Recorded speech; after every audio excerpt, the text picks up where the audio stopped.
Santé, sciences et développement. Une émission de SciDev.net. Bonjour, bienvenue dans cette 38e édition de Santé, Sciences et Développement, le magazine scientifique de SciDev.net. Au micro, Sylvie Accousson.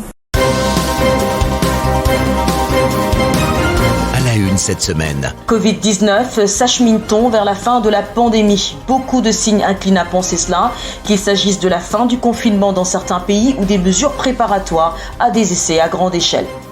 Aux États-Unis, l'administration veut expérimenter l'antiviral Remdesivir qui a fait ses preuves dans le traitement d'Ebola. En République démocratique du Congo, la fin du déconfinement de la commune de Gombe à Kinshasa est effective. Cette commune est considérée comme l'épicentre de la pandémie de Covid-19 dans le pays. Les miracles du Covid-19 en matière de technologie sur le continent, l'Afrique aurait connu un bond prodigieux dans le premier trimestre de l'année. Au Togo, on fabrique désormais des respirateurs artificiels. Nous en parlerons dans la rubrique Kesako avec Antoine Afanou. Et puis, à suivre en toute fin d'édition, l'agenda scientifique avec Bilal Taïrou. Abonnez-vous à notre flux WhatsApp pour recevoir gratuitement votre magazine sur votre smartphone. Covid-19, plusieurs signes laissent penser qu'on s'achemine vers la fin de la pandémie. À Londres, le Premier ministre Boris Johnson annonce que la Grande-Bretagne a dépassé le pic de la pandémie. Un peu partout, les plans de déconfinement se mettent en place et aux États-Unis, l'administration veut expérimenter l'antiviral Remdesivir qui a fait ses preuves dans le traitement d'Ebola. L'annonce a été faite la semaine dernière par le président américain Donald Trump. C'est l'agence américaine du médicament FDA, Federal Drug Administration, qui a autorisé son utilisation. Des précisions à Washington avec Irénée Hermann-Humbo. Je suis heureux d'annoncer que le laboratoire Gilead a obtenu de la FDA l'autorisation d'utilisation en urgence pour le Remdesivir, s'est réjoui Donald Trump. Le remède est selon l'agence américaine du médicament, le premier antiviral ayant prouvé son efficacité contre le coronavirus. Il sera désormais disponible dans les hôpitaux, notamment pour les malades gravement atteints du Covid-19 et qui ont besoin d'oxygène. Gilead, le laboratoire américain qui a fabriqué le médicament, entend faire un don de 1,5 million de doses, de quoi traiter au moins 140 000 patients. Rappelons que le Remdesivir avait initialement été développé pour soigner les malades de la fièvre à Ebola. Irénée Hermann-Humbo, Washington pour Santé, Sciences et Développement. Pendant ce temps, la recherche se poursuit sur tous les continents avec à la clé de nombreux écueils. En Afrique, les restrictions et autres mesures barrières imposées dans de nombreux pays paralysent également les activités des chercheurs. S'ils ne sont pas au ralenti, plusieurs projets de recherche sur le continent sont carrément repoussés à une date indéterminée sous l'effet de plusieurs facteurs. Explication de notre correspondant au Canada, Godefroy Makarchabi. Il y a des aspects opérationnels de certains projets de recherche qui sont en hold, c'est-à-dire qui sont suspendus. Le chercheur canadien en virologie d'origine congolaise, Hugues Luemba de l'Université d'Ottawa, a vu ses plans changer les uns après les autres depuis le début de la crise du Covid-19. Son laboratoire de diagnostic moléculaire à Pointe-Noire, spécialisé également dans des essais cliniques, devrait lancer 2 projets avec des équipes internationales.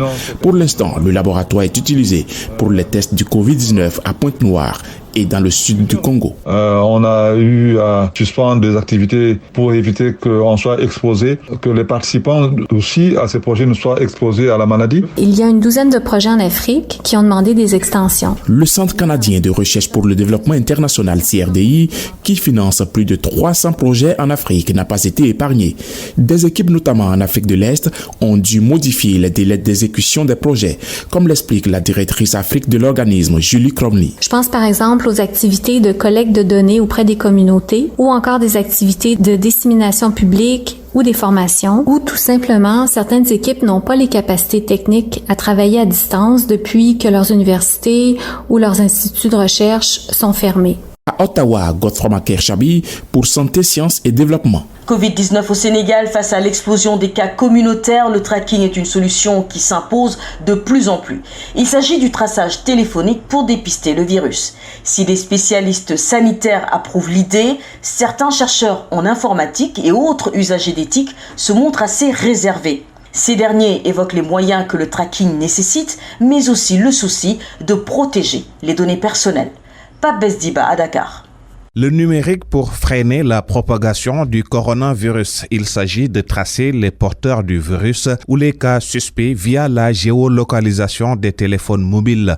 Ce traitement, utilisé en Chine et dans d'autres pays, séduit au Sénégal certains spécialistes de la santé. Le cas du professeur d'immunologie à la faculté de médecine de l'université de Dakar, Tandakha Ndiaye Dieye. Chaque pays est souverain de pouvoir mettre en place de telles applications. Je pense que dans des pays plus développés, en tout cas, qui ont plus de moyens que nous, en Chine, entre autres, ils l'ont fait et ça marche. Mais dans d'autres pays également qui veulent l'expérimenter, ils sont encore un peu hésitants à cause des données personnelles. C'est un problème de souveraineté. Ça veut dire quoi? Ça veut dire que si vous êtes tracé, si éventuellement vous êtes infecté, mais on peut vous voir de très loin, on peut savoir exactement qui c'est. Ce système de traçage peut être basé sur deux modèles, le modèle de la géolocalisation ou celui du Bluetooth. Mais Muntaga Sissé, formateur en nouveaux médias, se montre sceptique quant à l'expérimentation de ces systèmes au Sénégal. La faisabilité au Sénégal pourrait poser problème, dans la mesure où, pour que ça fonctionne réellement, il faut qu'il y ait un grand nombre de personnes qui l'utilisent, un pourcentage assez conséquent d'utilisateurs de cette application-là. Dans tous les cas, si le Sénégal doit adopter un tel système, il ne manque pas de fondement juridique, rappelle le président de l'association des utilisateurs des TIC, Ndiaga Gueye. La loi sur le renseignement de 2016, le code de procédure pénale de 2016, le code des communications électroniques de 2018 contiennent toutes les dispositions qui permettent au gouvernement de surveiller une personne en utilisant les technologies numériques. La Commission de protection des données personnelles a déjà donné son aval pour cette solution digitale e-santé, mais la CDP précise dans un communiqué que les données collectées doivent être utilisées exclusivement par des professionnels de la santé. En République démocratique du Congo, la fin du déconfinement de la commune de Gombe à Kinshasa est effective. Cette commune est considérée comme l'épicentre de la pandémie de Covid-19 dans le pays.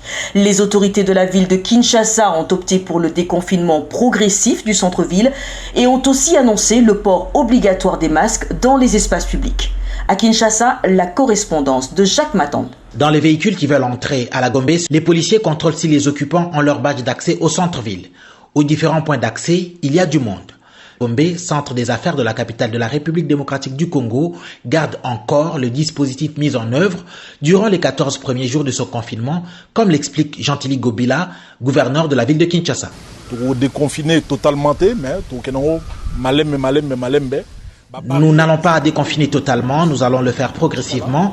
Les barrières de sécurité de la police sont maintenues. Nous allons permettre à ce que les banques puissent fonctionner, que les alimentations et supermarchés ouvrent pour permettre aux habitants de la Gombe de s'approvisionner.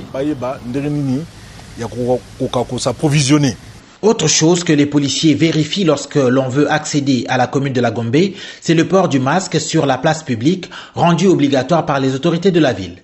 Gentili Ngobila, gouverneur de Kinshasa. Chacun doit avoir son masque, même si vous pouvez en fabriquer avec un habit ou un pagne. Il faut en fabriquer pour éviter de contaminer les autres et ne pas être contaminé soi-même.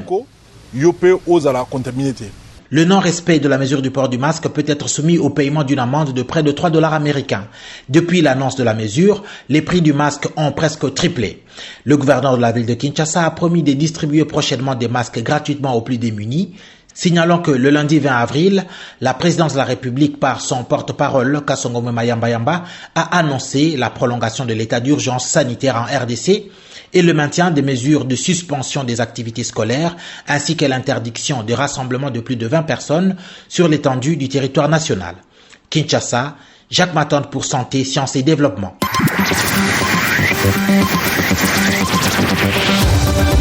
Kesako, qu'est-ce que c'est? Vos questions à la rédaction, les réponses de nos experts. Bonjour Saïdev, je me nomme Jean-Louis Agbolo. Je suis un auxiliaire en pharmacie à Lomé.